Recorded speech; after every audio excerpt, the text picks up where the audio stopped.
A field, empty for miles, grass bending flat under a wind that never stops. And then rising out of nowhere, white marble. A spire, a chapel with no church around it, no road leading to it, standing utterly alone under a bruised evening sky. Someone built this in secret. Someone spent a lifetime hiding it here. Tonight that secret runs out of time. Headlights sweep the field, then more. Trucks. Armed men fanning out around stone that has kept its silence for 40 years. A crowbar bites into rock. Metal screams. And somewhere deep inside the spire, something ancient wakes up, a groan of old iron, low and terrible, rolling out into the dark like a warning. No one built this world to ignore. A bell, not imagined, not distant, ringing. And far past the tree line, faint at first, then closer hoofbeats. Someone is coming. The only question left is who gets here first. The rain came down sideways that night, not soft, not gentle, mean. Raw's hail stood ankle-deep in mud behind the barn, one hand pressed flat against the heaving side of a mare named Delphine, the other arm buried to the elbow in a place no manual ever prepared her for. Lightning cracked somewhere over the ridge. The horse screamed. Roz didn't. Easy, she said. Low. Steady. The kind of voice you use when your own heart is a fist banging against your ribs and you can't let it show. Easy, girl. Almost there. Because the foal was turned wrong. Because the vet was 40 minutes out on roads that were half river by now. Because there was no one else. Just Roz. Just her hands. Just 22 years of doing things nobody else wanted to do. She found the leg, rotated it, felt something shift. There she whispered. There you are. 10 minutes later, a wet, trembling foal collapsed onto the straw, and Delphine turned her head and began to lick it clean like the storm outside wasn't still trying to tear the roof off.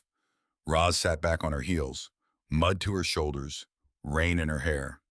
And for 1 second, one small stolen second, she let herself smile. Because this was the part nobody warned you about. Not the grief. Grief at least people had words for. Casseroles for. Sympathy cards with soft watercolor birds on the front. Nobody sent a card for this. For the 3 years after, when the funeral flowers had long since dried up and been thrown away, and what was left was just a woman and a barn and a list of things that used to be someone else's job. Her husband Daniel had been the one who knew horses, knew engines, knew which fence post would hold and which one was lying to you. Roz had learned by watching and then by necessity, and then somewhere in that second year, she couldn't have said exactly when, by simply becoming the kind of person who no longer needed to watch anyone do anything first. Tonight had been proof of that, if proof was even needed anymore. Then the light in the kitchen window flickered. Once, twice, and went out. Of course, she muttered. Of course it did. She stood there a moment longer in the mud and the last of the rain, looking at the dark square where the kitchen light used to be, and let herself feel it. The tiredness, the particular exhaustion of being the only adult on 300 acres, the only name on the loan, the only hands the animals trusted at 2 in the morning. Then she wiped her face with a sleeve that only made it dirtier and went inside to find the breaker box because feeling it and fixing it were 2 different chores, and only one of them paid the bank. She found the box by memory in the dark fingers, finding the trip switch without needing a light to guide her, and stood there a moment after flipping it back, listening to the refrigerator hum back to life somewhere down the hall like a small, stubborn heartbeat. Small victories, she thought. That's what the last 3 years had become. A whole life measured out in small victories nobody else would ever notice or care about. A foal born safe, a breaker reset, a bill paid 1 week before the due date instead of 2 weeks after.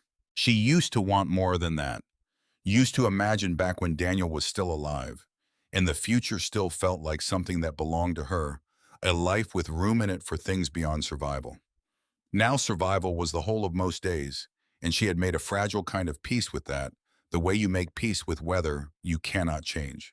Morning came gray and apologetic, like the sky knew it owed her something. Roz sat at the kitchen table with a cup of coffee gone cold an hour ago, staring at a stack of envelopes she already knew the contents of.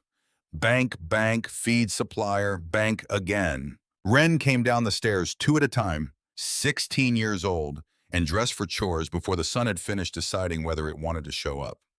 Scout trailed behind, her golden fur still sleep musk tail, already going because Scout's tail was always going. You were out there all night, Wren said. Not a question, she had heard the mare. Delphine had her foal. And she's fine. Foal's fine. Roz didn't look up from the envelopes. Everybody's fine except this kitchen table. Wren poured her own coffee. Didn't sit. Just leaned against the counter and watched her mother the way she'd been watching her for 3 years now, ever since the funeral. Ever since the word widow got stitched onto her mother's name, like a name tag nobody asked for. How bad, Wren asked. Bad enough that if the Wilkinsons don't pay for that seed order by Friday, I'm not sure we make next month's note. Roz finally looked up. Tried a smile. It didn't quite land. But that's a problem for Friday me. Today me has stalls to muck. Wren didn't move from the counter. Didn't pretend to believe the smile either. You said that same thing last month. Because it was true last month too. Mom. Wren. Roz set the envelopes down, squared them into a neat stack, like order there might mean order somewhere else. We're fine. We are always somehow fine. That's the family talent, apparently. Being fine on no money. It wasn't entirely a joke. 3 years since Daniel died and the farm had gone from struggling to bleeding out slow, one small emergency at a time. A transmission here, a vet bill there, feed prices that climbed every season like they had somewhere urgent to be. Roz had sold 2 horses last spring just to make the property tax, and she still dreamed about them. Sometimes wondered whose barn they'd ended up in, whether whoever had them knew Delphine liked her ears scratched a very specific way. She didn't say any of that to Wren. Some weights you carried yourself on purpose, because your daughter had already lost a father and didn't need to watch her mother drown too. That was when the truck pulled up the drive. Not the mail truck. A different one. County plates. The man who climbed out wore a rain jacket that had never once seen actual rain, and he held an envelope like it might bite him.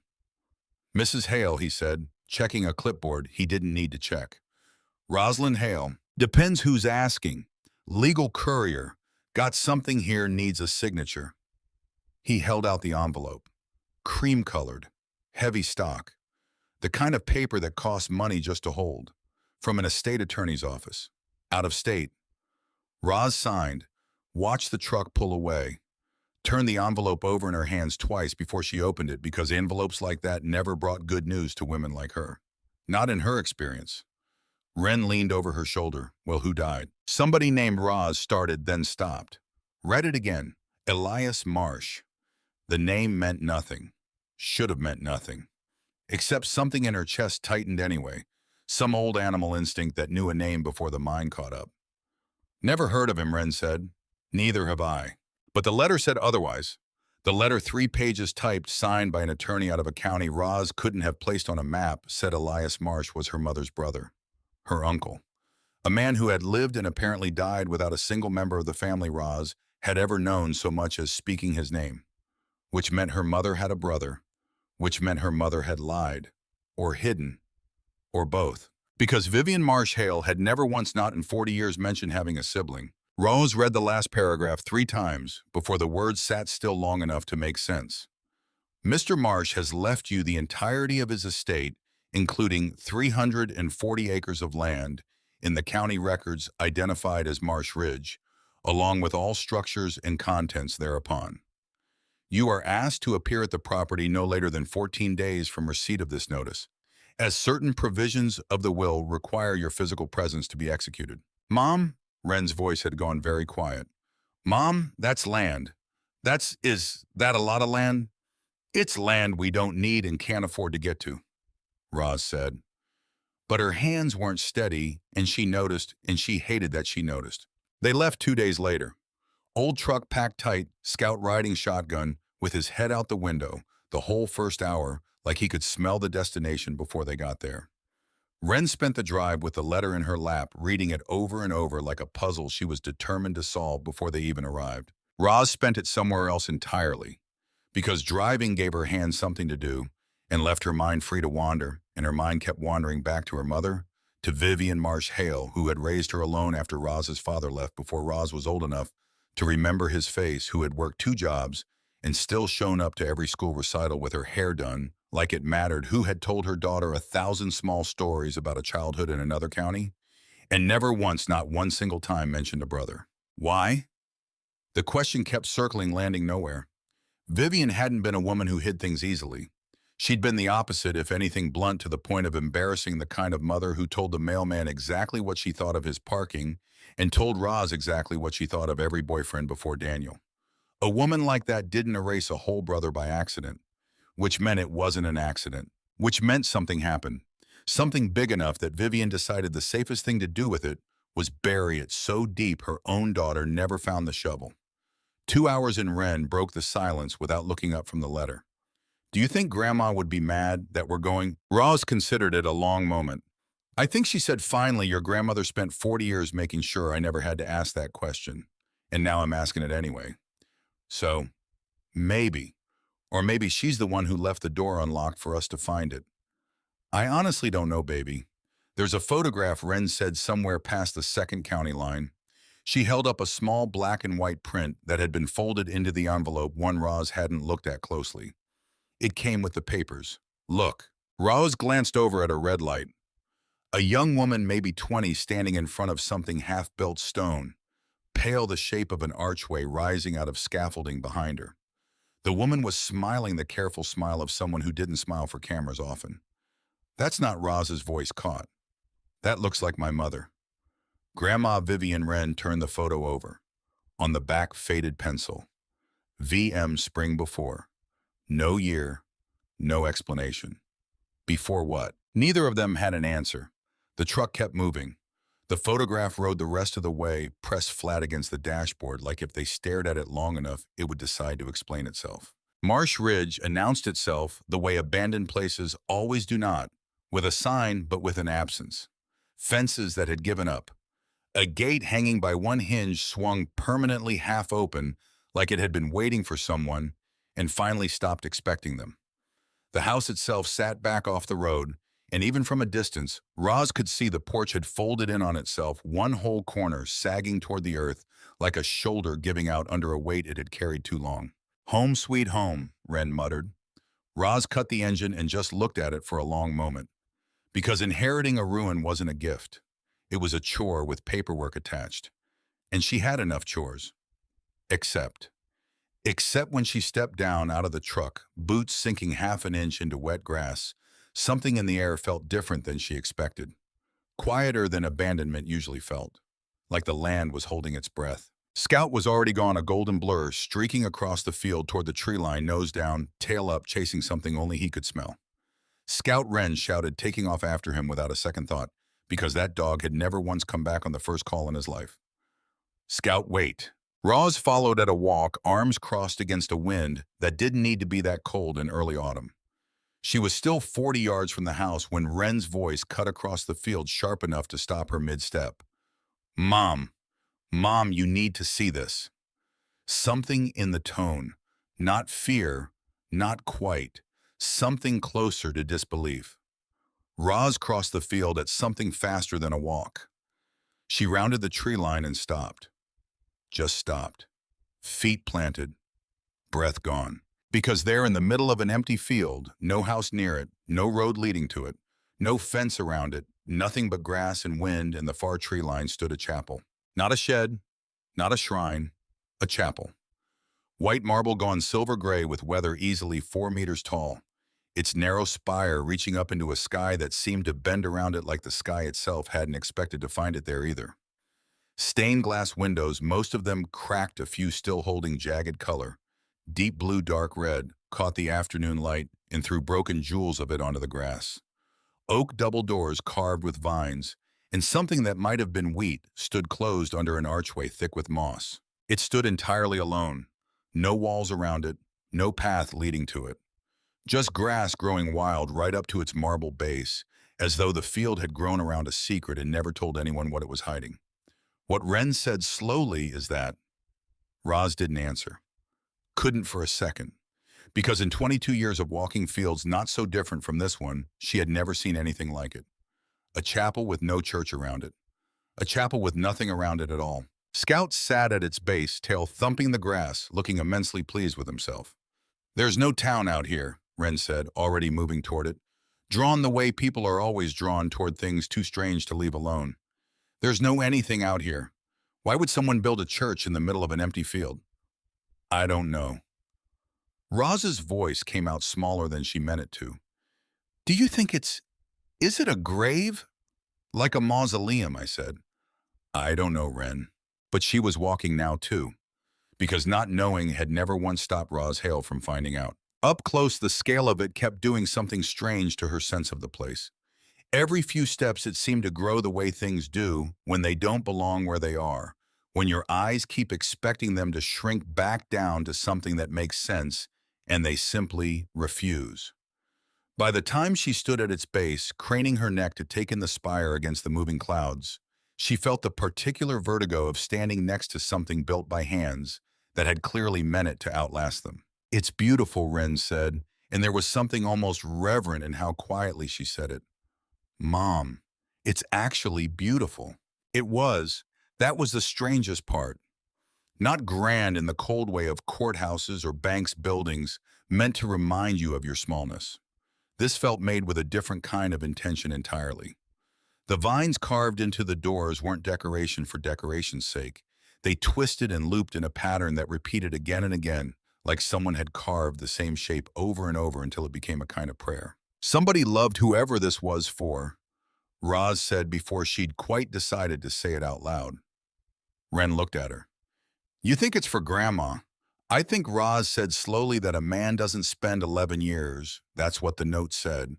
Remember 11 years building something like this for just anybody. Scout, having thoroughly investigated the base of the chapel and found it acceptable, flopped down in the grass with a contented groan tail still going even at rest, as if he alone among the three of them had already decided this place was safe. Roz reached out and laid her palm flat against the marble. Cool. Smoother than she expected. Despite the weather, it had clearly survived. Under her hand, faint but real, she could feel the ridges of some pattern worn nearly flat by decades of rain. The same vine motif from the doors repeating even here on a wall. No one but the builder himself would ever have thought to touch. Up close, the chapel was even stranger. The stonework was fine too. Fine for a homesteader's hand, too careful for something thrown together in a hurry. Whoever built it had built it to last and had built it to be beautiful, and had built it for reasons Roz could not begin to guess, somewhere no one would ever be expected to see it. She walked its perimeter slowly, one hand trailing the stone, counting the carved panels without meaning to. The way you count things when your mind needs somewhere small and manageable to land. 12 panels. She noticed the number and set it aside without understanding yet why it would come to matter. Filed it the way you file the odd details of a dream you know you'll want to remember later, even if you can't say why. The oak doors were locked. A heavy iron ring cold under her palm refused to turn. There's writing, Wren said, crouched near the base fingers, tracing letters cut into the marble threshold. Worn nearly smooth by decades of rain, but still legible if you knew to look. It says, I think it says, what is buried does not stay lost if the right hands come looking. Roz crouched beside her daughter. Read it herself. Felt the words settle somewhere behind her ribs uninvited. That's not comforting, Wren said. That's the opposite of comforting. No, Roz agreed, it really isn't. The house, when they finally reached it, was worse up close than it had looked from the road. Roof half collapsed over what had probably been a bedroom. Floorboards soft with rot in places, solid as iron in others. No way to tell which was which except by weight and prayer. Dust thick enough to write your name in. And under all of it, a silence that felt less like emptiness and more like waiting. Careful, Roz said, testing each board before she trusted it. Stay behind me. Wren predictably did not stay behind her. She was already in the back bedroom, running her palm along the wall the way she used to run her hand along fence posts, as a little girl, counting them, needing to touch each one. Mom. There's a loose board. Roz got there in time to watch her daughter pry up a floorboard with the strength of someone who'd spent a summer stacking hay bales. Underneath, wrapped in oilcloth, gone stiff with age, sat a leather journal. Roz's hands weren't quite steady when she took it. She sat down right there on the dusty floor, Wren dropping beside her, and opened the cover to handwriting she didn't recognize but somehow already trusted. If you are reading this, then Roz has come, which means I am gone and she is stronger than she knows, because Vivian's children always were. He knew your name, Wren whispered, before you even got here. He knew. Roz kept reading, because there was no version of this where she could stop. Vivian never told her family about me. She had her reasons, and they were good ones, and I will not undo 40 years of her silence in a few pages here. But I will tell you this much. I built the chapel for her, every stone of it.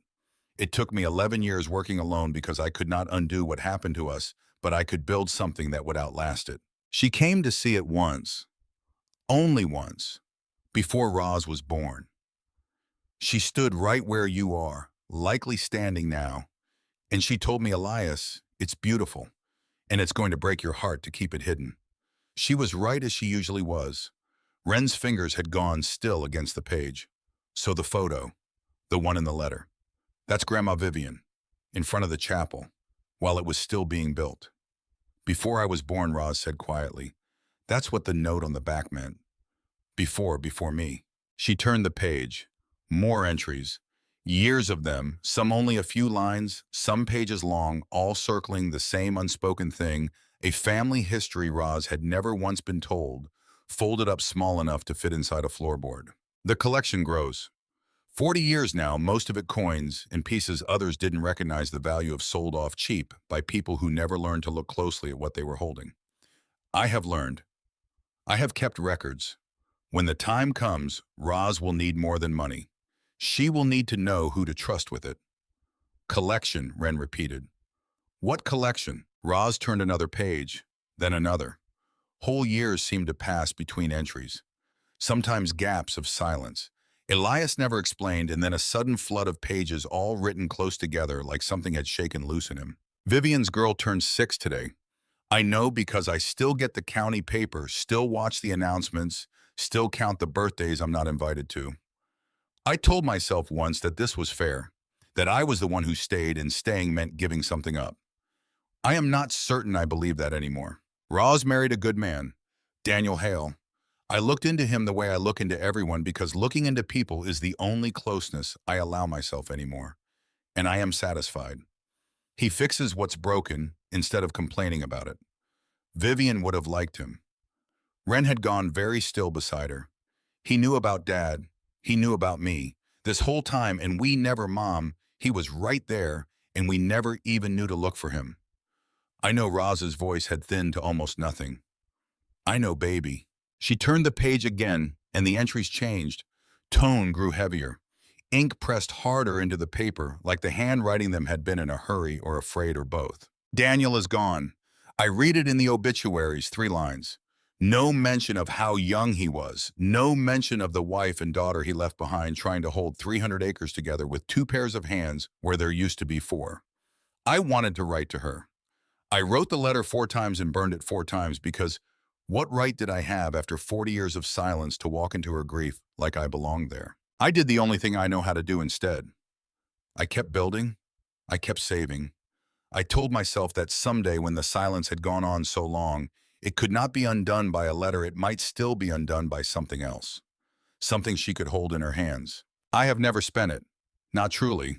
What good is money to a man alone on 300 acres? I built the chapel instead, and beneath it I built something else. Something that will matter more to Roz than she can understand from a letter. She will find it if she is patient, and if she trusts her daughter's eyes as much as her own. Wren looked up. My eyes. Apparently your great-uncle had a plan for you before he ever met you. That's either really sweet, Wren said slowly, or really unsettling. I haven't decided. Roz almost laughed. Almost. Because that was exactly the thing about all of this grief and mystery braided so tight together she couldn't tell where one ended and the other began.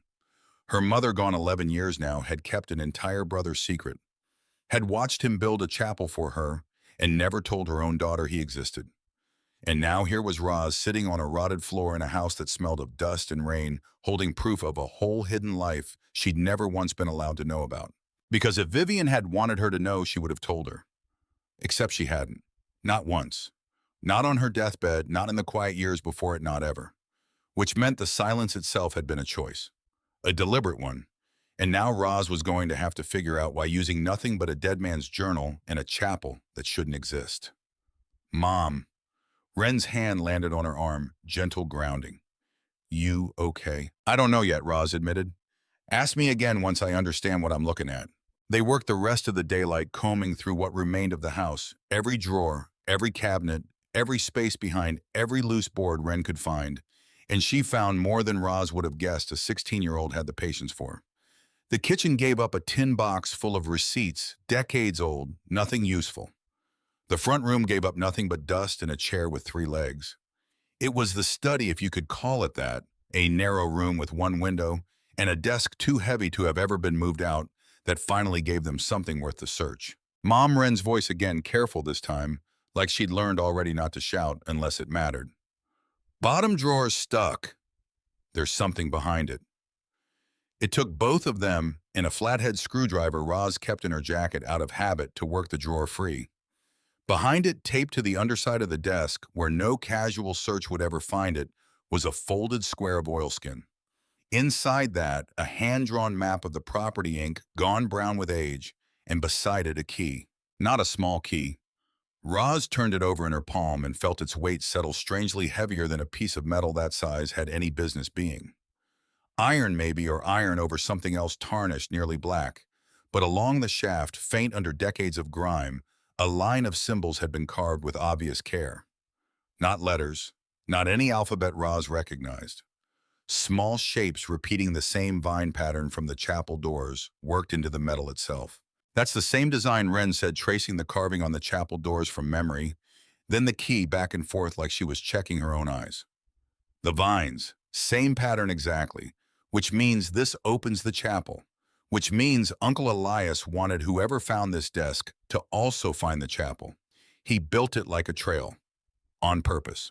Rose unfolded the map carefully, corners threatening to crumble at the creases. The property outline was rough but clear. The ruined house marked with a small square, the tree line sketched in with quick, confident strokes.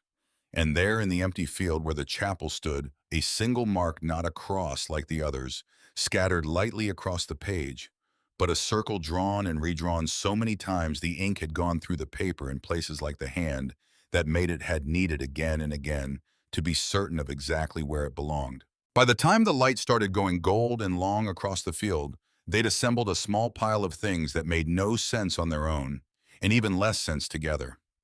The heavy iron key, the hand-drawn map marked with small crosses in places that meant nothing yet, and one circle that meant everything.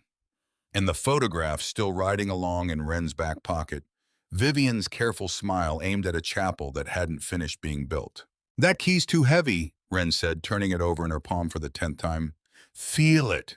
That's not iron. Or not just iron. Roz took it. Wren was right.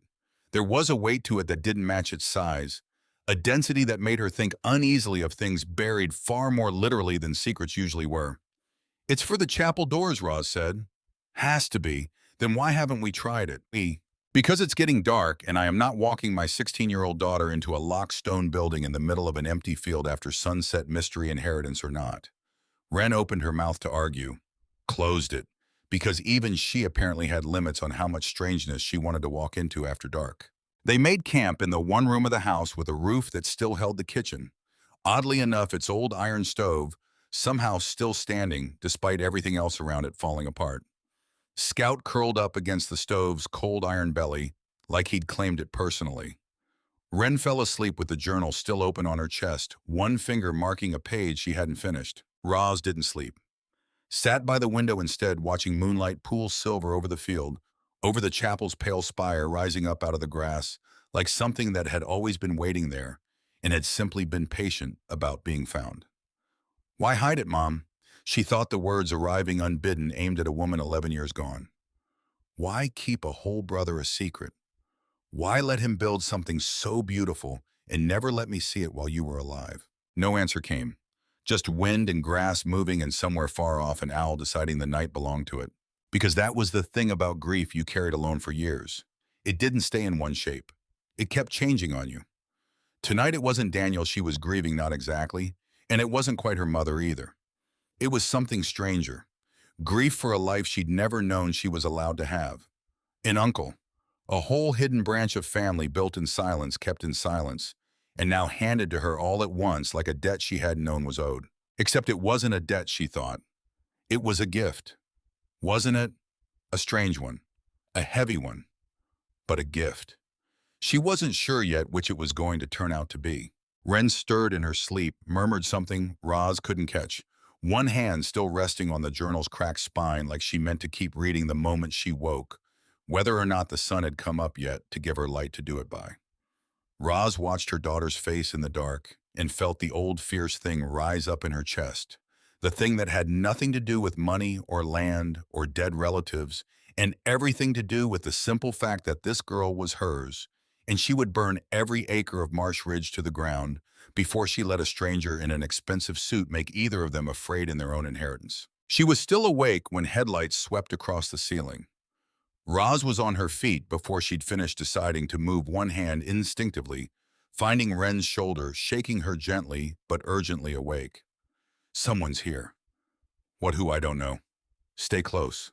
They stepped out onto the sagging porch together. Scout planted between them and the drive, a low growl building in his chest that Roz had never once heard from him before. The truck that pulled up was clean. Too clean for a road this rutted, too clean for a property this abandoned. Whoever owned it took better care of it than most people took of their homes. The man who climbed out wore a suit, an actual suit tailored the kind that had no business existing 60 miles from the nearest town large enough to sell one. He smiled before he'd even reached the porch steps, a smile that had been practiced in mirrors, polished, smooth, worn like a tool rather than an expression. "Mrs. Hale," he said, like he already knew her, like he'd known her for years. "I hope I'm not intruding at such a late hour. I'm Marcus Vane." "You're intruding," Roz said. "It's nearly midnight. Then I'll be brief." His eyes moved past her, past the porch, out across the dark field and stopped. Stopped and stayed fixed on the pale shape of the chapel, just visible under the moonlight, its spire catching the last of the light like it had been waiting for exactly this moment to be seen by exactly this man. Something in his practiced smile flickered, just for a second, just long enough that Roz caught it. "That's quite a structure you've got out there," Vane said, and his voice had changed, some careful edge sharpening underneath the pleasantness. "Unusual for a property like this. We just found it ourselves." "Did you?" He said it slowly, like he didn't quite believe her, like the chapel meant something to him that it hadn't yet meant to her. "Mrs. Hale, I represent an organization that specializes in land acquisition, difficult properties, complicated inheritances, that sort of thing. I understand your uncle's estate came to you rather suddenly. Unexpected windfalls can be more burden than blessing. We haven't even had a chance to see what's here, which is exactly why I'm here to help." He reached into his jacket, produced a card, held it out with 2 fingers like he was dealing a hand of cards he already knew he'd win. "I'm prepared to offer you $60,000 for the full 340 acres. Cash, fast closing. You wouldn't have to lift another finger out here. $60,000, enough to save the farm outright, enough to pay off the note, replace the roof, keep the bank off her back for years." The number sat there in the dark between them, heavy and tempting and wrong in a way Roz couldn't yet name. Because she'd spent 3 years doing math like this in her head at kitchen tables and truck cabs, lying awake at 2 in the morning, running numbers that never quite added up to enough. $60,000 could fix everything. $60,000 was supposed to fix. And that was exactly what made it feel like a trap instead of a gift. "That's a lot of money," she said carefully, "for land you're calling difficult. I see opportunity where others see problems." His eyes flicked back to the chapel one more time, quick and hungry. "The offer stands for 48 hours. I'd hate for you to lose out on it." Wren's hand found Roz's sleeve, gripping tight, not saying anything, not needing to, because both of them had noticed the same thing in the same instant, that a man offering $60,000 for worthless land had not once in this entire conversation looked at the ruined house, only at the chapel. "I'll think about it," Roz said. "Please do." Vane's smile came back smooth as glass, betraying nothing. "Some opportunities don't come twice, Mrs. Hale." He got back in his truck, drove away, slow headlights sweeping once more across the field, across the chapel's pale marble spire, before the dark swallowed the road behind him. Roz stood on the porch a long time after the sound of his engine had faded. Wren silent beside her, Scout's growl only now settling into something closer to a watchful hum. "He knew about it," Wren finally said. Before he even got here. The way he looked at it, Mom, he knew. I know. So what do we do? Roz looked out across the dark field to the shape of a chapel her mother had stood in front of 40 years ago and never once mentioned again, to a key too heavy for its size, sitting cold in her jacket pocket, to a locked door with words carved into its threshold about things that did not stay lost. She thought about the journal entry she hadn't shown Wren yet, the one near the back, the one she'd read twice already, because the first time hadn't felt real. If anyone comes before Roz is ready, if anyone comes asking after what's mine before she's had the chance to understand it, the chapel will tell her everything she needs. She only has to listen for it. She hadn't understood what that meant. Not yet. But watching Vane's taillights shrink to nothing down the dark road, she had a feeling she was about to. We find out what's inside it, she said. Before he does. Tonight, tomorrow. First light. Roz put a hand on her daughter's shoulder, steadying them both. Whatever your great-uncle hid in there, he hid it for us. Not for a man in a suit who drives 60 miles after midnight to make an offer nobody sane would make on empty land. Wren nodded slowly, some of the fear in her face settling into something harder, more determined, a look Roz recognized because she'd seen it in the mirror plenty of times these last 3 years. He's going to come back. I know, with more than an offer. I know that too. Scout pressed himself against Wren's legs, a low rumble still working in his chest. Eyes fixed on the dark road long after the truck's engine had faded into silence. Somewhere out past the tree line the wind shifted, and for just a moment, faint enough that Roz almost convinced herself she'd imagined it, she thought she heard something that sounded almost like a bell, one low distant note carried and gone before she could be certain it had been real at all. She stood very still, listening for it to come again. It didn't.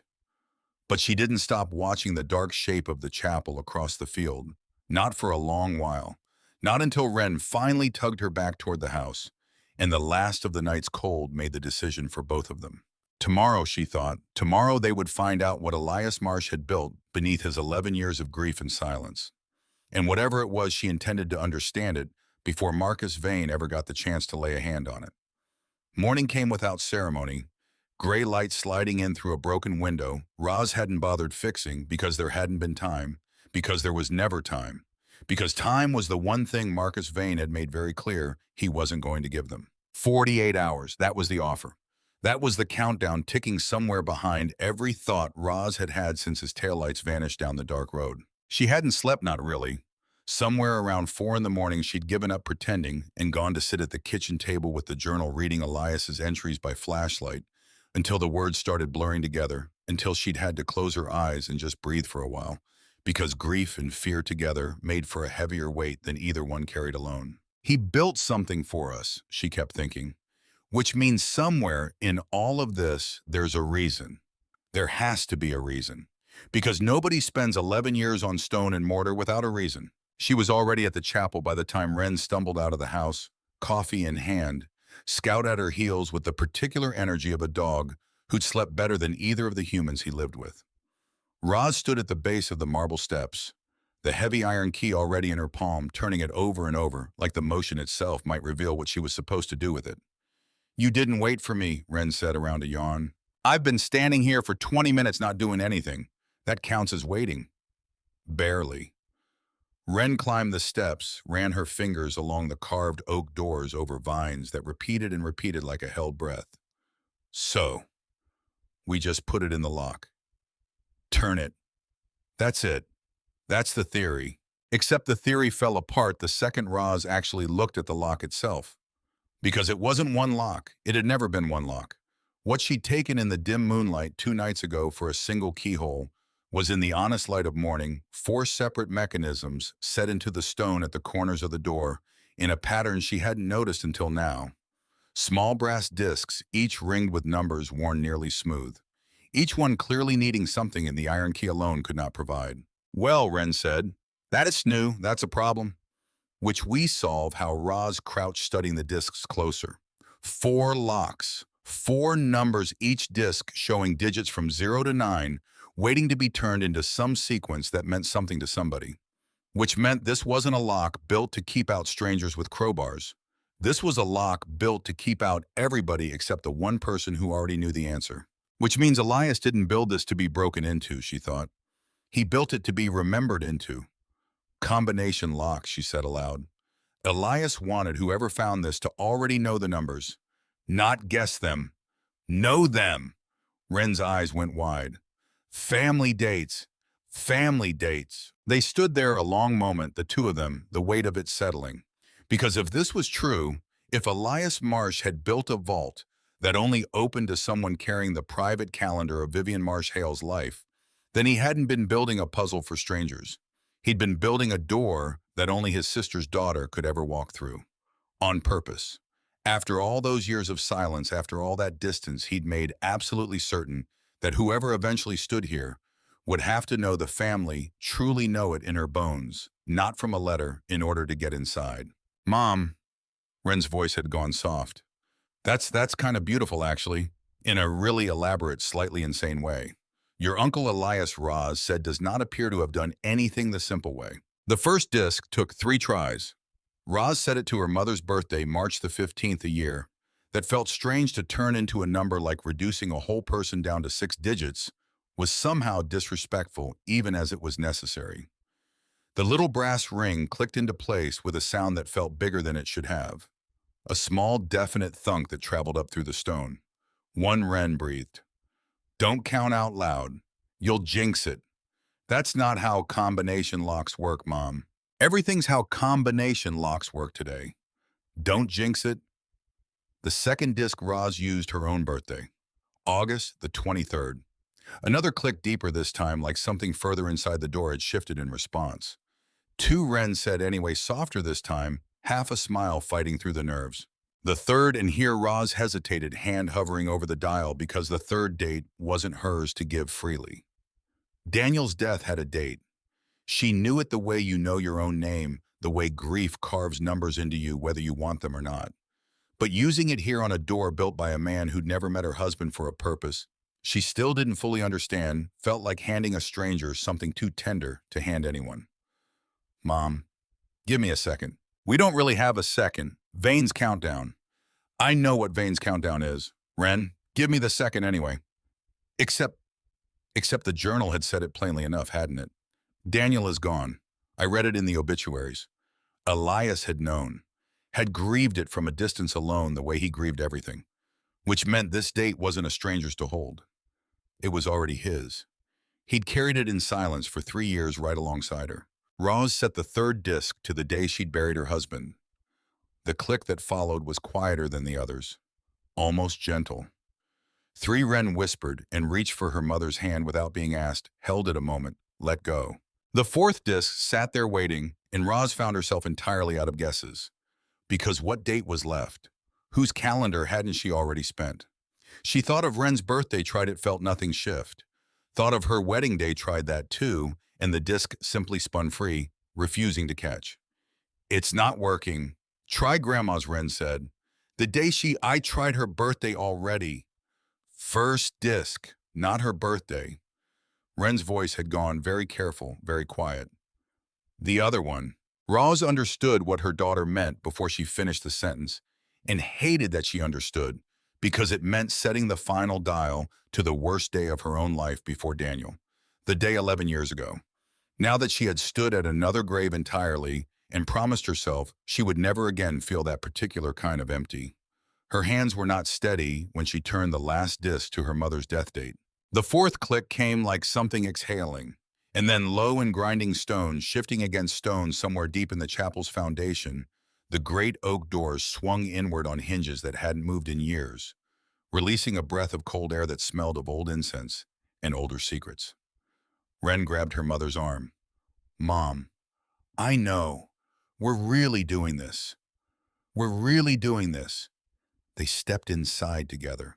The interior was smaller than the outside promised, and stranger for it, a single narrow room, the ceiling rising up into the dark of the spire above stained glass, throwing broken color across the stone floor, swept clean of dust in a way nothing else on the property had been.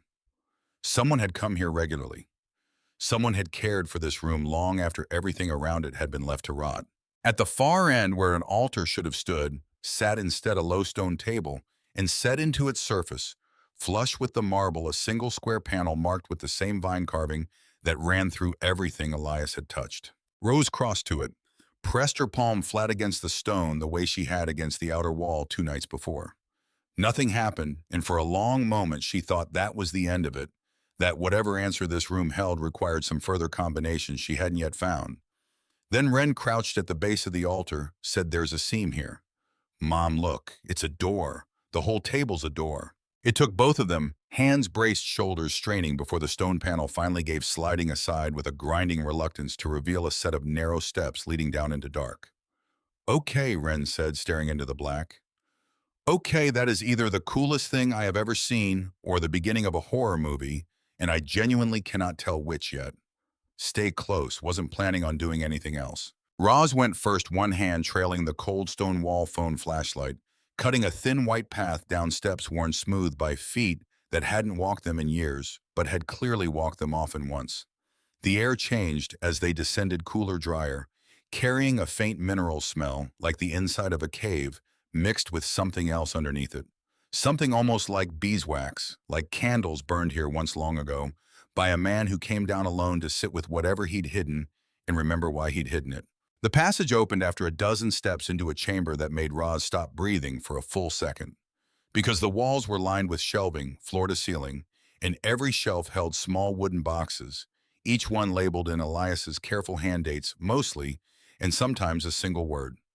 Denver, Colorado Springs, the auction in Cheyenne, and beyond them at the chamber's center, a chest large enough to require two people simply to lift its lid. "Mom." Wren's flashlight had found something else, a leather-bound ledger sitting on a small writing desk tucked into the corner, its cover worn soft with handling. "There's more than money down here." Roz let her light travel slowly around the room, taking it in the careful order of it boxes arranged not by size or value, but by some system only. Elias would have understood cobwebs in the corners, but none on the shelves themselves, meaning someone had dusted this room, tended it, visited it regularly enough to keep it from surrendering entirely to time. A man building a shrine, she thought, not to money, to patience. The chest, when they finally worked the lid open, held coins. Rows of them wrapped in individual cloth, some in cases that had clearly been sealed for decades, each one catching the flashlight's beam and throwing it back gold and silver against the dark stone walls. Roz had never in her life seen so much wealth in one place, and some distant, exhausted part of her brain did the math without being asked. Thought of the note at the bank, thought of the roof and the transmission and the 2 horses she'd sold last spring and still dreamed about some nights. Thought of every small emergency that had eaten away at 3 years of trying to hold 300 acres together with 2 hands where there used to be 4. One box, she thought, staring at rows of coins that seemed to go on and on under the flashlight's beam. This is one box, and it could cover a decade of bad years, which means the $60,000 he offered wasn't generous. It was an insult. He knew exactly what was down here, and he offered us pocket change to walk away from it. The thought made something in her chest go hard and cold, replacing some of the fear that had lived there for 2 days with something closer to anger. Because Marcus Vane hadn't come here to negotiate. He'd come here to steal, dressed up in a good suit and a practiced smile, counting on a struggling widow being too desperate and too tired to notice the difference. She wasn't too tired, not anymore. But it was the ledger that held Wren's full attention, both hands wrapped around it like it might try to leave. "Mom, listen to this," she read aloud, voice unsteady. "A collection is only as valuable as the hands that know how to carry it forward without losing it to those who would take it by force or by fraud. I have spent 15 years building a second inheritance alongside the first, not gold, but trust. 12 names, 12 women across this territory, and beyond each one, a widow or a woman alone. Each one honest, where honesty is rare in this trade. Each one already proven to protect what does not belong to her." Roz took the ledger from her daughter's hands, read the names herself. 12 of them, each with an address, a trade, a jeweler in one county, an auctioneer in another, a woman who ran a small bank 2 territories over. Beside each name, notes in Elias's careful script, small histories of how he'd come to trust each one, small kindnesses, small proofs. She read one entry twice before it fully landed. "Margaret Foss, Deer Creek. Widowed young like Vivian. took over her husband's shop rather than sell it to men who assumed a woman couldn't run a business alone. I trust her because she has already survived what Roz may someday have to survive, and survived it with her name intact. Another, Adelaide Cross, formerly of the Territorial Marshal Service, now private security. 15 years in my confidence, recommended by 3 separate sources, none of whom knew the others had recommended her. That kind of consistency is not an accident. Roz's breath caught on the name, filed it away without quite knowing why it mattered, yet only that it did. He built a whole network, she said slowly. Women he trusted enough to help move something this size without it being stolen out from under whoever inherited it.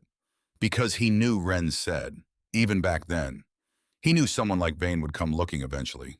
Which was, Roz realized with a chill that had nothing to do with the seller's cold exactly right. Because a man didn't spend 15 years quietly building a network of trustworthy women to help liquidate a fortune unless he expected someday for someone untrustworthy to try and take it first. She flipped further into the ledger and near the back found an entry dated only months before Elias's death, ink shakier than the rest, a hand that had clearly begun to fail, even as the mind behind it hadn't. If Roz is reading this, then I am gone, and she has found the vault, which means she is stronger and more patient than I dared hope in my letters. Tell her this. The coins are not the inheritance. The names are. 12 women who will not cheat her, 12 women who understand what it costs to be alone and unprotected in a world built to take advantage of exactly that. If she trusts them, she will never again have to stand where I stood alone with a fortune and no one who would not try to take it from her. Ren was crying before Roz finished reading it aloud, and Roz found her own eyes stinging too, because somewhere in all of this, the strange chapel, the buried gold, the uncle she'd never met, was a man who had spent the last years of his life trying in the only language he knew to make absolutely certain his niece would never be as alone as he had been. He loved us, Ren said. He never met us, and he loved us anyway. He did. Roz closed the ledger gently. He really did. They spent a while longer in that chamber, not because there was anything left to decide, but because neither of them was quite ready to leave it yet. Ren opened the small wooden boxes one at a time, careful as a surgeon, and read the labels aloud like a kind of prayer. 1933, found in Denver from a widow who didn't know what she was selling. 1916, traded fair at a price the seller was glad of. Every entry the same quiet insistence that Elias had built this fortune, honestly, patiently, never once taking advantage of anyone poorer or less informed than himself, even when the opportunity to do so must have come along more than once in 40 years. He could have been rich 100 times faster, Ren said, turning a small silver coin over in her palm, if he'd just cheated people the way Vane's probably planning to cheat us. That was never who he was, Roz said. You can tell that from every single page of this. He built something slow and honest instead of something fast and cruel. That's not nothing, Ren. That's the whole reason we can trust any of this. Somewhere above them, faint but unmistakable Scout began to bark. Not his happy bark, not the one for squirrels or strangers he'd already decided to love. A different bark entirely. Sharp. Urgent. The bark of a dog telling you as clearly as a dog could that something was wrong. They didn't hear the trucks until it was almost too late. The bark grew louder, more frantic, joined a moment later by the crunch of tires on gravel far above, and Roz was already moving toward the stairs when the first flashlight beam swept down into the chamber from above, and a voice she recognized called down into the dark. Mrs. Hale, I do hope you found something worth the trip. Marcus Vane stood at the top of the stairs, no longer wearing the practiced smile from 2 nights ago. Behind him, silhouetted against the chapel's stained glass, 4 men she didn't recognize, and every one of them was armed. You're trespassing, Roz said, climbing the steps slowly, one hand behind her, urging Ren up ahead of her, keeping her own body between her daughter and the men above. I'm renegotiating. Vane's eyes moved past her into the chamber below, and Roz watched something greedy and cold settle over his face as the flashlight beam caught the gleam of the chest. That's a great deal more than $60,000 worth of coins, Mrs. Hale. I underestimated your uncle. I won't make that mistake twice. Get off my property.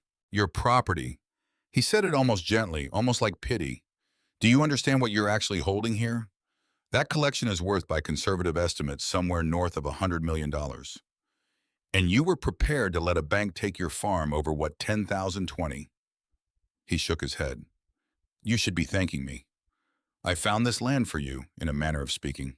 You found it because you were already watching this property before we ever got the letter, Roz said, and watched the flicker of surprise cross his face, confirm exactly what she'd suspected since the night he'd shown up at midnight, already knowing the chapel existed.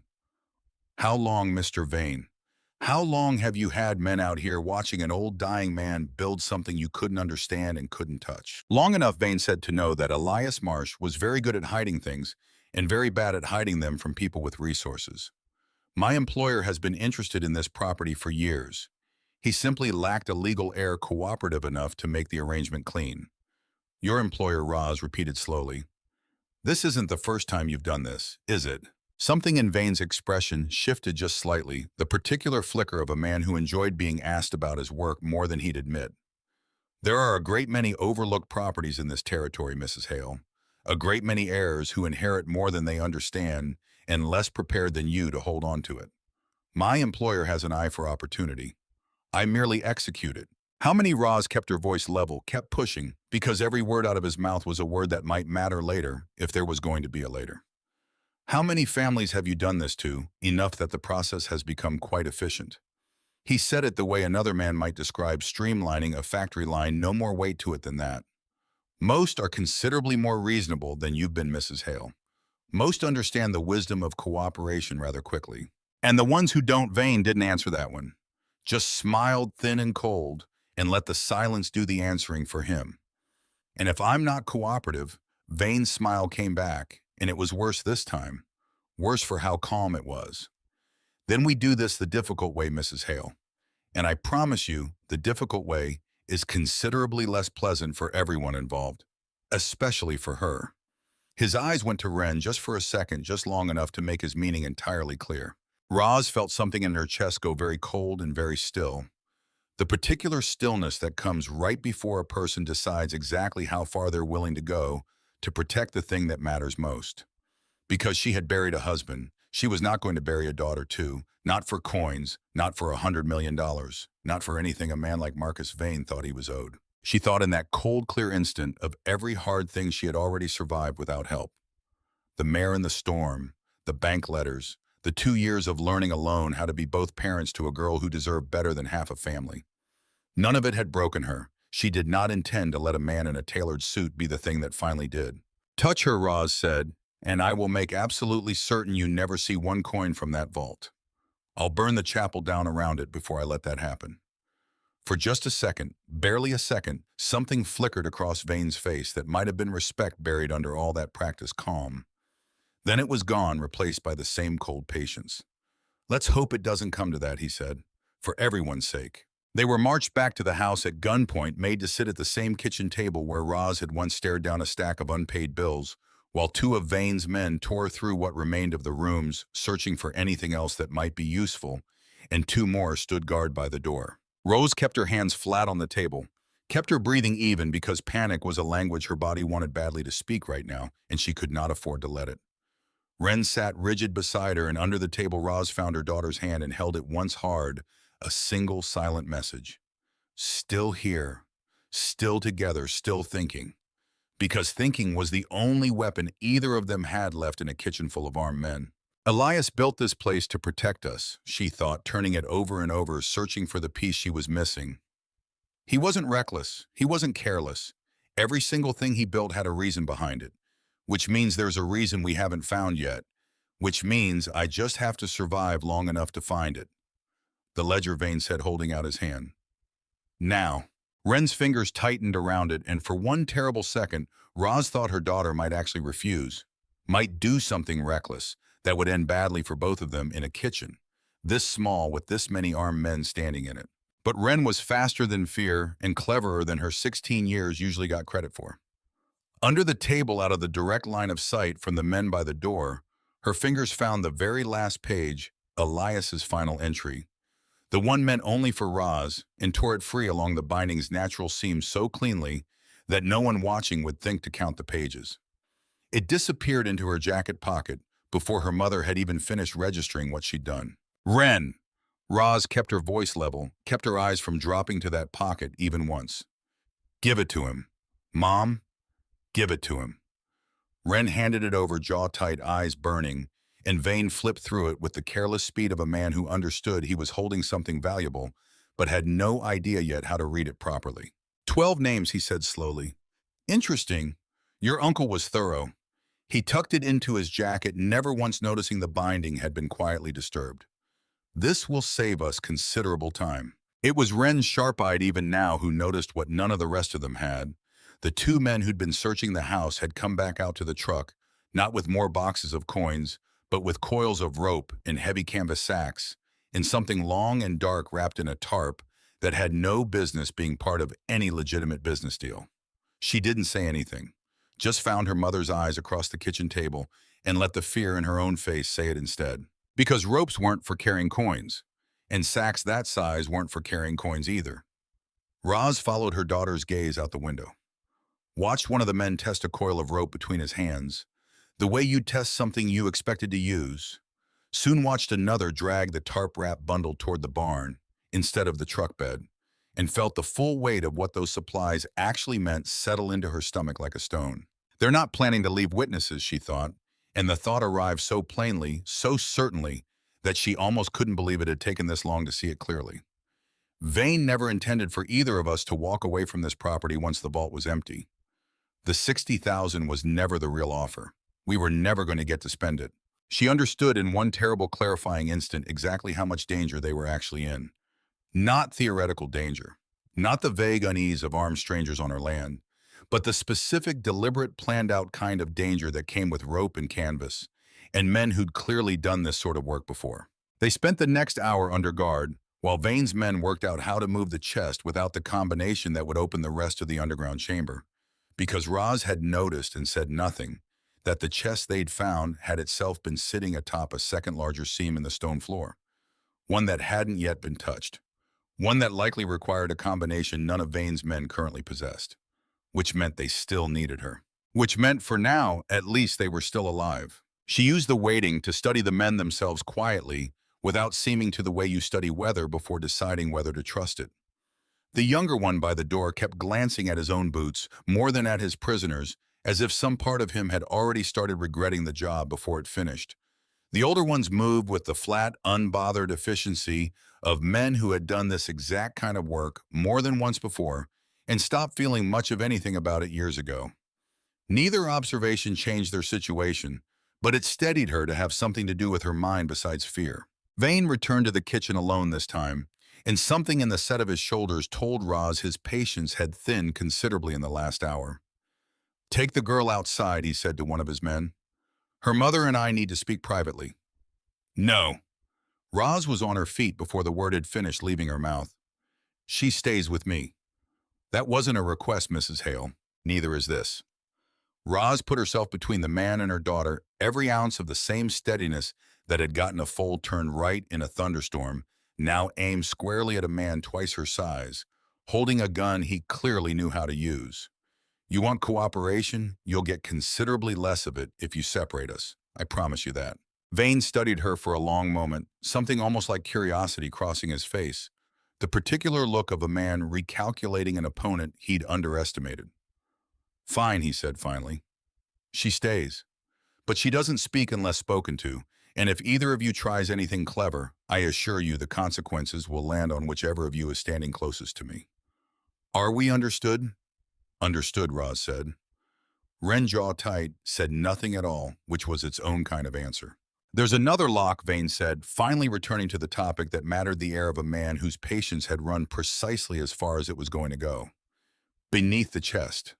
My men can't move it without breaking something valuable in the process, and I would very much prefer not to break anything valuable tonight." He set the ledger down on the table in front of her, open to a blank page in the back. "You're going to write down the next combination for me, Mrs. Hale. I don't know it. I don't believe you. I don't." And that at least was entirely true. Roz had no idea what further sequence of dates might open whatever lay beneath the chest, and she said so with the flat certainty of someone who had nothing left to gain by lying about it. Vane studied her for a long moment, and something in his expression suggested he believed her, however reluctantly. "Then we'll find it the old-fashioned way," he said, "starting with that chapel of yours." He turned to one of his men. "Get the tools. If the numbers won't open it, we'll open it ourselves. They walked back to the chapel under a sky gone the deep bruised color of full dark flashlights bobbing across the field. Vane's men flanking them, close enough that running wasn't a real option, even if Roz had been willing to leave without knowing what waited underground. Stall, Roz thought. Every minute you stall is a minute closer to something changing. You don't know what. Doesn't matter. Stall anyway. Inside, back at the base of the stairs, one of Vane's men had already produced a crowbar and set it against the second seam in the stone, the one beneath where the chest had stood testing its edges, with the particular carelessness of someone who had never once in his life cared for anything as much as Elias Marsh had cared for this place. Wait, Roz said again, sharper this time. There has to be another way. There isn't time for another way, Vane said. You had your chance to be helpful, Mrs. Hale. You don't understand what you're threatening to break. Roz kept talking, kept her voice moving because every second of argument was a second the crowbar wasn't yet doing damage. My uncle spent 40 years on this. You think a man that careful didn't plan for exactly this? Someone trying to force their way in? You could trigger something. You could destroy the very thing you came here for. Vane hesitated, just barely weighing greed against caution. Then impatience won the way it always seemed to with him. We'll take that risk, he said. Move. The man with the crowbar drove it into the seam. Metal shrieked against stone. And somewhere above them, deep in the chapel spire, something ancient and mechanical shifted loose from decades of stillness. A low groan of old iron waking up followed a heartbeat later by a single deep, resonant note that rolled out across the dark field like a wave. A bell. Not imagined this time. Not distant. Real and ringing and growing louder with every second that man's crowbar stayed jammed in the stone, as though the chapel itself had been waiting a very long time for exactly this moment to finally speak. What is that? Vane said, and for the first time since he'd arrived, his voice had lost every trace of its practiced calm. Roz looked up at the spire, its sound rolling out into the dark countryside in every direction, and felt something that had been sitting heavy and afraid in her chest for 2 straight days shift just slightly towards something else entirely. Because Elias Marsh had told her in his own careful hand that the chapel would speak for her if she couldn't speak for herself. She just hadn't understood until this exact moment that he'd meant it literally. I have absolutely no idea, Roz said, and for the first time in 2 days she almost smiled. Vane's men exchanged glances, uncertain now, in a way none of them had been an hour ago. Hands drifting toward weapons pointed at nothing in particular. Eyes flicking to the doorway, to the dark field beyond it, to the sound still rolling out across the countryside, like it had no intention of stopping. One of them said something low to Vane, something Roz couldn't quite catch, and whatever it was, it didn't sit well. Vane's jaw tightened, and for the first time all night, real uncertainty crossed his face. Get her back to the house, he snapped. Now, if someone heard that. Someone was always going to hear that Roz said and meant it as more than just words. Because standing there listening to sound roll out over 340 acres of land her uncle had spent 40 years quietly protecting, she understood with sudden complete certainty that this bell had never rung by accident, and it had never rung for no one. Elias Marsh had built it to call for help, which meant somewhere out there someone was listening for exactly this sound and had been listening patiently for years. Wren's hand found hers in the dark, gripping tight, and Roz gripped back, and for the first time since Marcus Vane's truck had first pulled up their drive 2 nights ago, she let herself believe just barely just enough to keep standing, that the night might not end the way he intended it to. Above them, the bell rang on. Vane grabbed her arm, fingers digging in hard enough to bruise, and hauled her toward the doorway. Whoever hears that bell, he said, low and furious, now all pretense gone, had better not be foolish enough to come looking. Because if they do, Mrs. Hale, I promise you won't like what they find when they get here. They'll find exactly what you brought with you, Roz said, refusing to let her voice shake, even as his grip tightened further. Armed men. A kidnapped family. Rope and sacks you clearly didn't pack for carrying coins. I don't think that's the story you want told, Mr. Vane. Something flickered behind his eyes, the first real crack she'd seen in him all night, and for just a moment Roz thought he might actually let go. He didn't.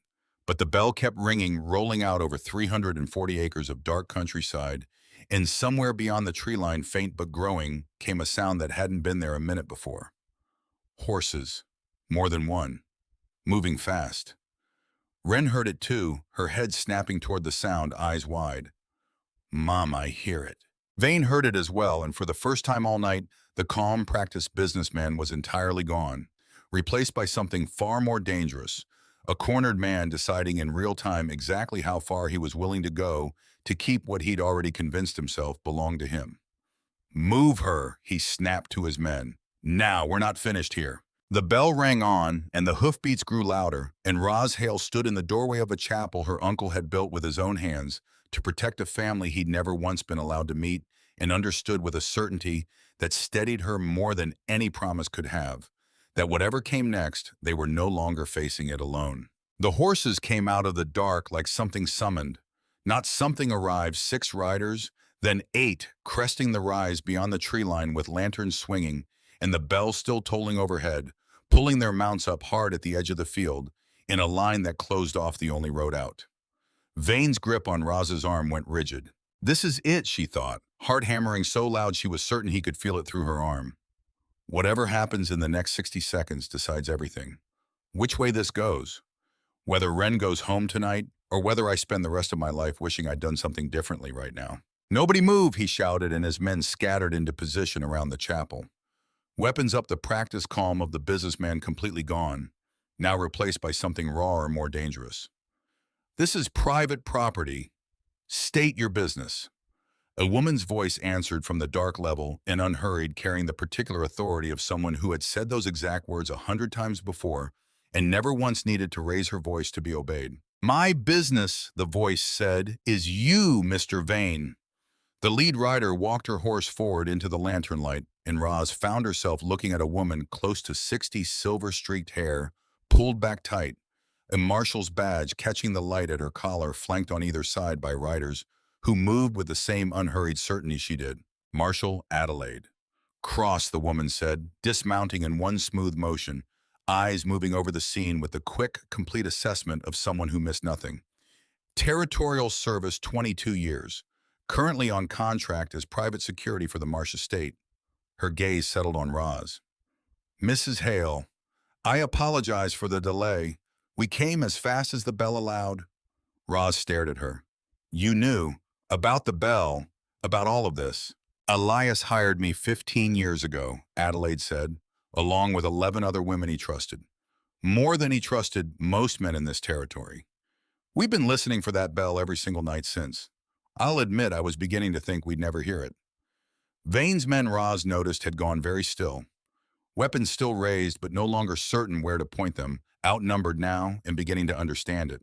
This doesn't concern you, Vane said, though the confidence in his voice had thinned considerably. This is a private business matter between myself and the property owner. Kidnapping at gunpoint isn't a business matter, Mr. Vane. Adelaide's voice hadn't changed pitch at all. Hadn't raised even slightly, and somehow that made it more frightening than shouting would have. It's a felony. Several actually, once we finish counting. I'd suggest you and your men lower your weapons before this becomes considerably worse for everyone involved. One of Vane's men shifted his weight, glanced sideways at his companions, the kind of glance that meant he was already doing the math. Vane clearly hadn't finished yet, 8 riders against 6 men, and the 8 showed no sign whatsoever of nervousness. Boss, the man said quietly, this isn't worth dying over. Nobody's dying over anything, Vane snapped, though the certainty in his voice had thinned to almost nothing. Hold your position. For one long suspended second, nobody moved. Roz felt Wren's hand find hers again in the dark, gripping tight, both of them holding their breath in the space between one heartbeat and the next, waiting to see which way the night was going to break. Then one of Vane's men, younger than the rest, visibly shaking, let his rifle drop. It was enough. The rest followed within seconds, weapons clattering onto wet grass, hands rising, and Adelaide's riders moved in with the calm efficiency of people who'd done this before, restraining Vane's men one by one, while Vane himself stood frozen, staring at Adelaide Cross, like he was only now understanding exactly how thoroughly he had underestimated an old man's patience. You, Vane said finally, a voice tight with something between fury and disbelief. 12 women. He actually built a private army out of 12 women. He built a network of people who kept their word. Adelaide said, stepping close enough that Vane had to look up slightly to meet her eyes. Which is apparently more than your employer thought to arrange for you. Before they led him away, Roz walked over to where Vane stood, Hands bound, all the practiced charm finally stripped from his face, and nothing left underneath it but naked resentment. You had $60,000 ready to offer me for land you knew was worth 100 times that, she said quietly. You must have thought I was very stupid or very desperate. Which was it? Does it matter now? Vane's voice had lost its polish entirely. It matters to me. Roz held his gaze steady, unflinching, the same steadiness that had gotten a foal turned right in a thunderstorm 2 nights ago now, aimed squarely at the man who'd threatened to make her daughter disappear. I want you to remember wherever they send you that you lost to a widow and a 16-year-old girl. Not to an army, not to luck. You lost because you assumed we'd be too afraid or too tired to fight back. Vane said nothing. There was nothing left in him to say, and they both knew it. They cuffed Vane's hands behind his back with rope from his own truck, and Roz found a certain bitter satisfaction in watching him march past the very coils he'd brought for someone else's wrists. Wren stood close against her mother's side. Scout pressed against both their legs' tail, finally still for the first time all night, as though even the dog understood the danger had genuinely passed. How many others, Roz asked Adelaide once the chaos had settled into something closer to order. You said he built this network because he expected someone like Vane to come eventually. Was Vane specific to us, or? Sit, Adelaide said, not unkindly, gesturing toward the chapel steps. This is going to take a while to explain properly, and you've both had a very long night. They sat. Adelaide remained standing, arms crossed, watching her people finish securing the last of Vane's men before she finally spoke again. Marcus Vane works for an organization that's been operating across this territory, and 2 others for the better part of a decade, she said. Land acquisition, they call it, when they bother calling it anything. In practice, it's theft. They identify families who've recently inherited valuable property, usually widows, usually people without the resources to fight back quickly, and they take what they want through intimidation, fraud, or worse, when those don't work fast enough. How many families, Roz asked again, quieter this time. We don't have a full account yet. Adelaide's jaw tightened, the first crack in her otherwise unshakable calm. Territorial investigators have been building a case against Vane's employer for the better part of 2 years, working off complaints that never quite added up to enough evidence on their own. A widow in the eastern counties who lost 40 acres to a forged deed. A rancher's daughter not much older than Wren, whose family's mineral rights vanished into a paperwork error that was anything but an error. Small pieces, none of them enough on their own. What happens here tonight, an armed assault witnesses a paper trail leading straight back to his organization that's likely to be the piece that finally makes the case airtight. Vane himself will face territorial court within the month, kidnapping, armed trespass, conspiracy charges that will likely keep him well occupied for the better part of the next several decades, assuming the case proceeds the way I expect it to. So there are others out there right now, Wren said slowly. Other families, going through exactly what we went through tonight. Possibly at this very moment, Adelaide said. Which is precisely why Elias built what he built, rather than simply protecting the 2 of you and calling it finished. Wren, who'd been quiet through most of this, finally spoke again, voice steadier now than it had been all night. So Uncle Elias didn't just protect us. He set up something that's going to stop this from happening to other people too. Adelaide's expression softened just slightly, the first real warmth Roz had seen cross her face all night. Your uncle, she said, understood something. Most people spend their whole lives never learning. That protecting the people you love and protecting strangers you'll never meet aren't actually 2 different things. He built one system to do both. The territorial wagon came for Vane and his men just after dawn, the sky behind the chapel gone the particular soft gray gold of morning after a long night, birds beginning their first cautious calls from the tree line, as though testing whether it was truly safe to sing yet. Roz watched the wagon pull away down the long dirt road, Vane's silhouette rigid and furious in the back of it, and felt something in her chest finally slowly begin to unclench. It's over, Wren said, not quite a question. That part, as Roz said. I think there's more to understand yet. They sat together on the chapel steps a while, not talking, just breathing in the particular quiet that follows real danger. Once it's finally past, the strange, almost disorienting calm of a body that spent all night braced for the worst, finally being told slowly that it could stop. Scout laid his head across Wren's lap and sighed the long, satisfied sigh of a dog whose whole world had just been confirmed safe again. I keep thinking about the ropes, Wren said, eventually, voice small. What they were actually for. I can't stop thinking about it. I know. Were we really going to? She couldn't finish the sentence. I don't know for certain, Roz said honestly, because lying to her daughter about this particular thing felt like exactly the wrong kind of protection. But I think we came a great deal closer to something terrible than either of us wants to sit with right now. And I think it's all right that you're scared. I'm scared too.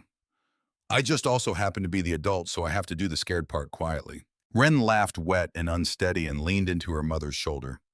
You're not that quiet about it, for the record. No, Roz admitted. I suppose I'm not.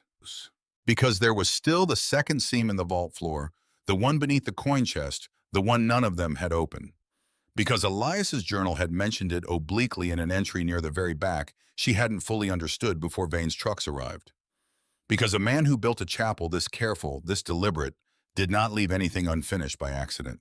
Adelaide walked with them back down into the underground chamber, ducking her head under the low stone archway, and stood quietly at the base of the stairs, while Roz knelt beside the second seam and studied it in the clearer light of morning, filtering down through the open panel above.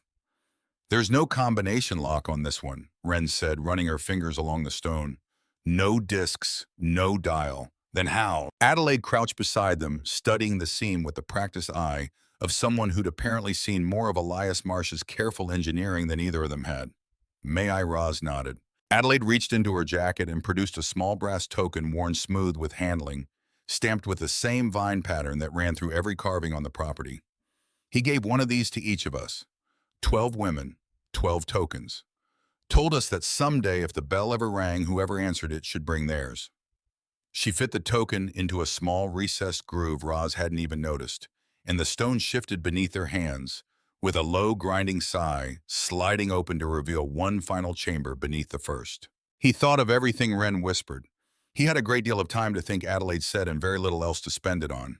The final chamber was smaller than the first, and different in character entirely. No coins here, no wooden boxes stacked floor to ceiling.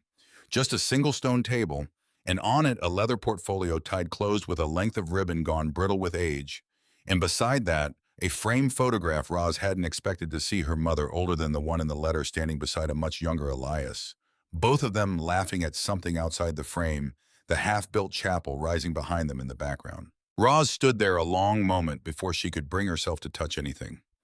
Because this room felt different from the others. Not a vault built to hide wealth, but something closer to a chapel within the chapel. A small, quiet space Elias had clearly meant for exactly one purpose and one visitor. They were happy once, Roz said quietly, picking up the frame with careful hands. Before whatever happened, they were actually happy. Read the portfolio, Adelaide said gently. I think it explains more than I can. Roz untied the ribbon with fingers that weren't entirely steady and opened it to find not more coins, not more ledgers of trade contacts, but a legal document, carefully drafted, properly witnessed, dated only 4 months before Elias's death. Last Testament and Charter of the Marsh Provision. The header read, and beneath it, in Elias's careful hand, a letter Roz understood immediately was meant to be the very last thing he'd ever say to her. Roz, if you are reading this, then you have found everything else, and Adelaide or one of her sisters has brought you here, which means the network held, which means I did not fail you the way I failed your mother. I want to tell you why I built all of this, though. I suspect by now you have guessed most of it. When Vivian and I were young, our own father lost everything he had to men, very much like the ones who likely threatened you tonight. A fraudulent land deal, a widow's inheritance stolen out from under her by men who understood the law better than grief allows anyone to. Our mother spent the rest of her life poor and afraid, and it broke something in both your mother and me that never fully healed. Vivian chose to run from it. She built a new life far from here, changed her name in every way that mattered except the legal one, and tried to protect you by making sure you never knew any of it existed. I understood her reasons, even when I disagreed with them. I chose differently. I stayed and I built something instead. First the chapel, because I needed somewhere to put my grief that wasn't just silence, and then slowly over many years, everything beneath it.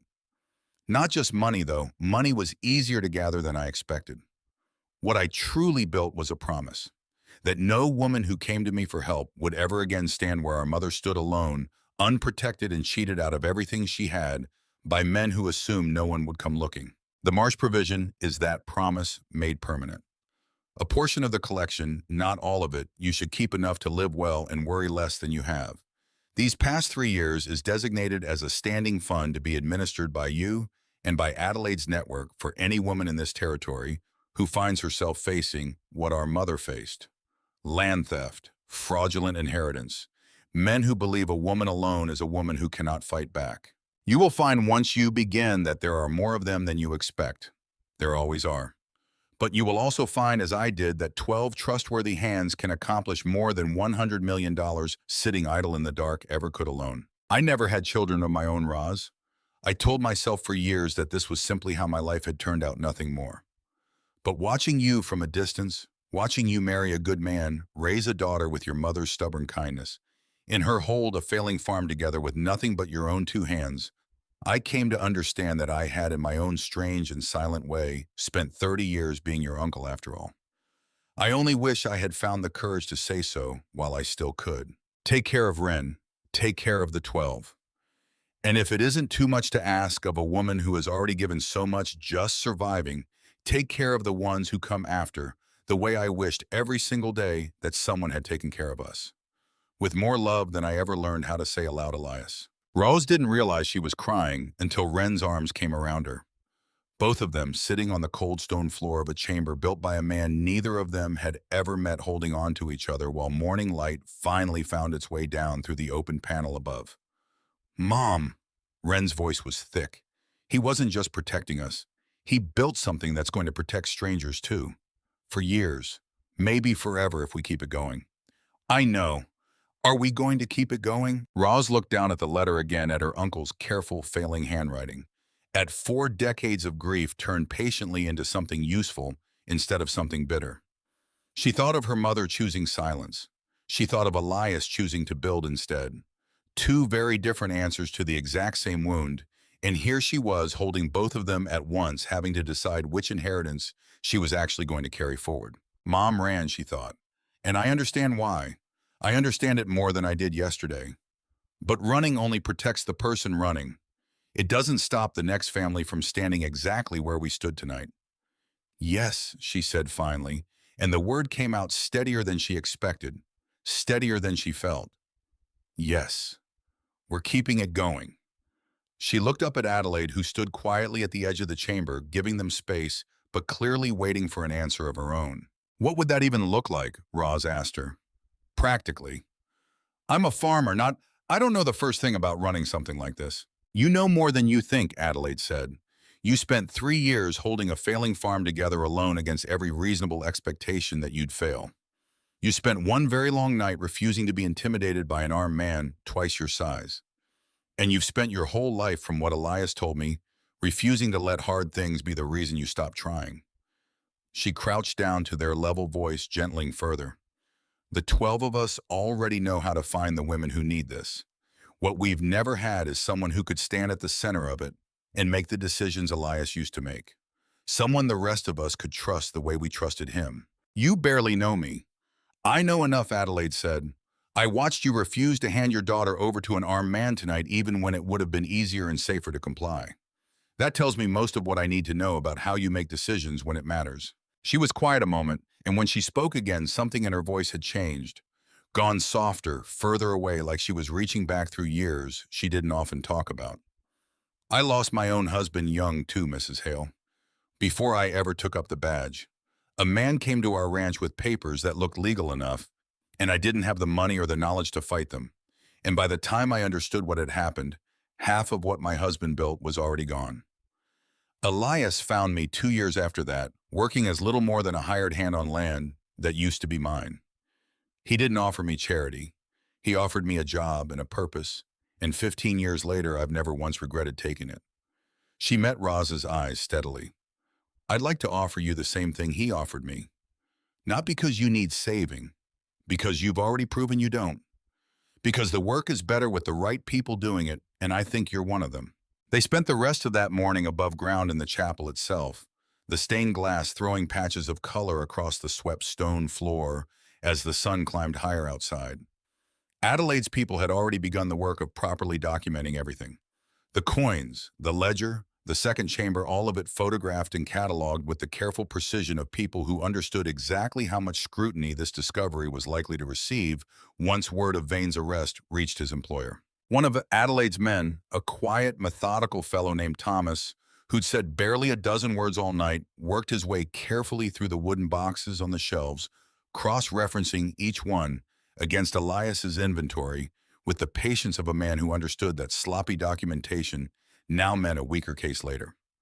"Your uncle kept better records than most banks I've audited," he said at one point, not looking up from his work.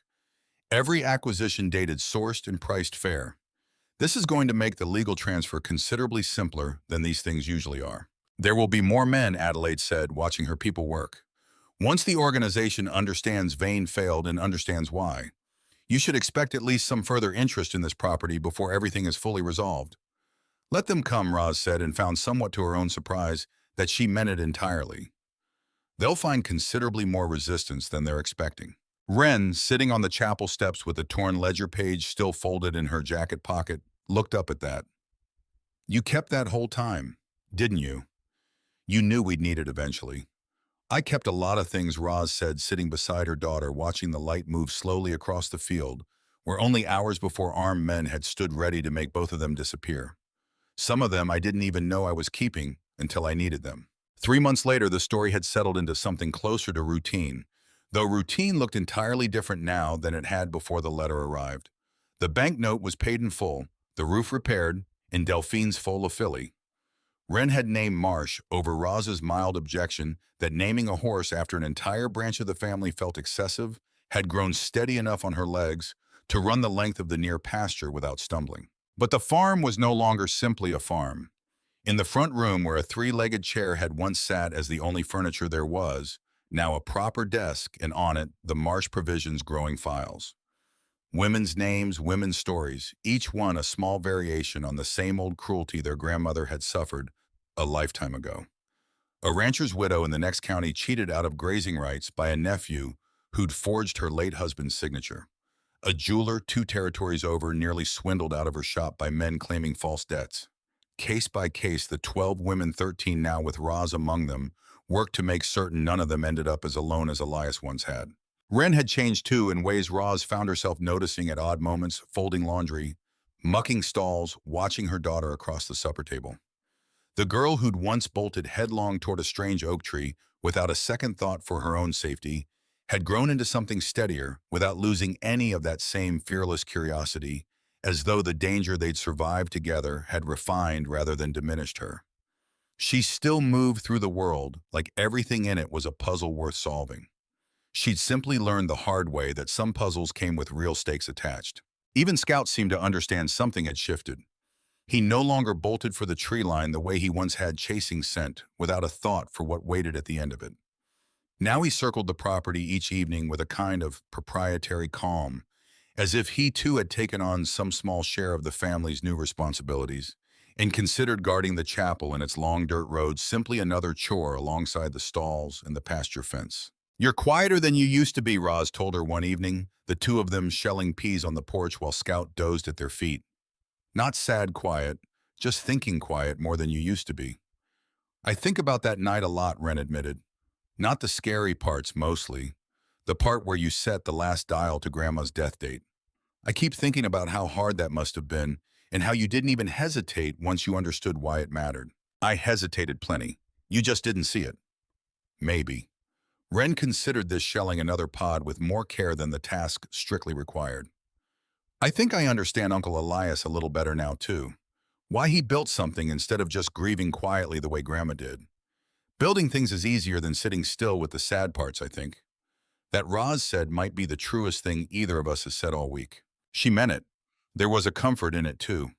The plain fact that grief could be built into something instead of only endured, that a man could take the worst thing that ever happened to his family and turn it slowly, patiently over 40 quiet years into a door standing open for anyone who needed to walk through it.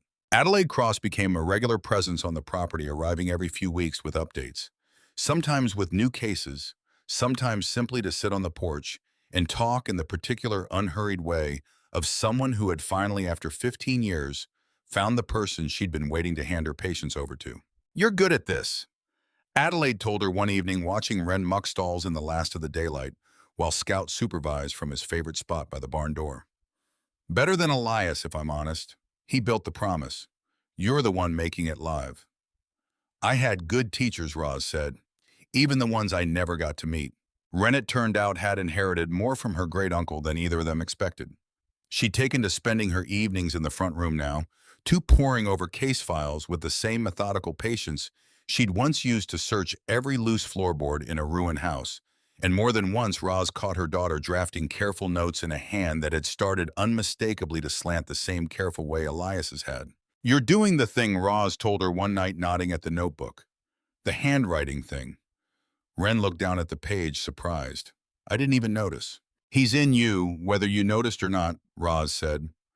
"Same as your grandmother is, same as your father is, honestly, in the way you refuse to leave a job half-finished." She reached over and squeezed her daughter's shoulder. "Some people leave money behind. Yours left you patience and stubbornness in equal measure. I think that's the better inheritance, if I'm honest." 2 weeks earlier, they had made the half-day's ride together to Deer Creek Wren, insisting on coming along, both of them arriving at a small jewelry shop with a bell above the door that rang disarmingly, almost exactly like the one Roz now heard in her dreams some nights. Margaret Foss had turned out to be a stout, sharp-eyed woman near 70 hands, still steady enough to set stones despite the arthritis she mentioned only once and never complained about again. "Elias wrote to me the week after my husband died," Margaret had told them, setting out tea with hands that clearly did most things without needing to be asked.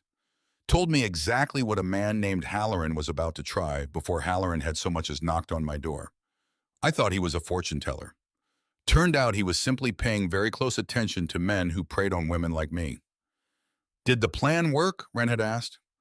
"Whatever Halloran was trying, not for one single day," Margaret said, "and there had been real satisfaction in it, 40 years old, and still sharp as the day it happened. I had the paperwork ready before he even arrived. Elias is doing every bit of it." She'd looked at Roz, then something searching in her expression. "You have his eyes, you know, not the color. The way you're watching me right now, like you're deciding whether I'm telling the whole truth or just the convenient parts." "Am I?" Roz had asked, and Margaret had laughed, delighted, and told her that yes, precisely, that was exactly the family trait she meant. The drive home that evening, Wren had been quiet a long while before finally saying what was clearly sitting heavy in her chest. "I want to help, not just watch you do it. I want to actually be part of this when I'm old enough." "You're already part of it," Roz had told her, eyes on the darkening road ahead. "You tore a page out of a ledger under an armed man's nose without your hands shaking once. I think you've been part of this since roughly the moment you found that loose floorboard." That night, after Adelaide had ridden off down the long dirt road and Wren had gone up to bed, Roz sat alone at the desk in the front room, the last of the day's files closed in front of her, and found herself looking, as she often did lately, at the framed photograph she'd taken from the deepest chamber beneath the chapel. Her mother and her uncle, young and laughing, a half-built promise rising behind them that neither of them could have known would take 40 more years and one very long night to finally be finished. "We kept it going," she said quietly to no one, to both of them. "Whatever you two are trying to build, we're keeping it going." Outside, past the dark field, past the tree line, the chapel stood exactly where it always had, no longer a secret, no longer a mystery, but something entirely different now. A promise finished at last, standing quiet and pale under the stars, waiting for whoever needed it next. And somewhere in that quiet, if you listened closely enough, you could almost believe you heard the faint, distant echo of a bell that had already done everything it was ever built to do, and would, if it ever needed to, again do it once more without hesitation. Roz closed the last file, blew out the lamp, and went up to check on her daughter before she finally, for the first time in longer than she could remember, allowed herself a full night's sleep.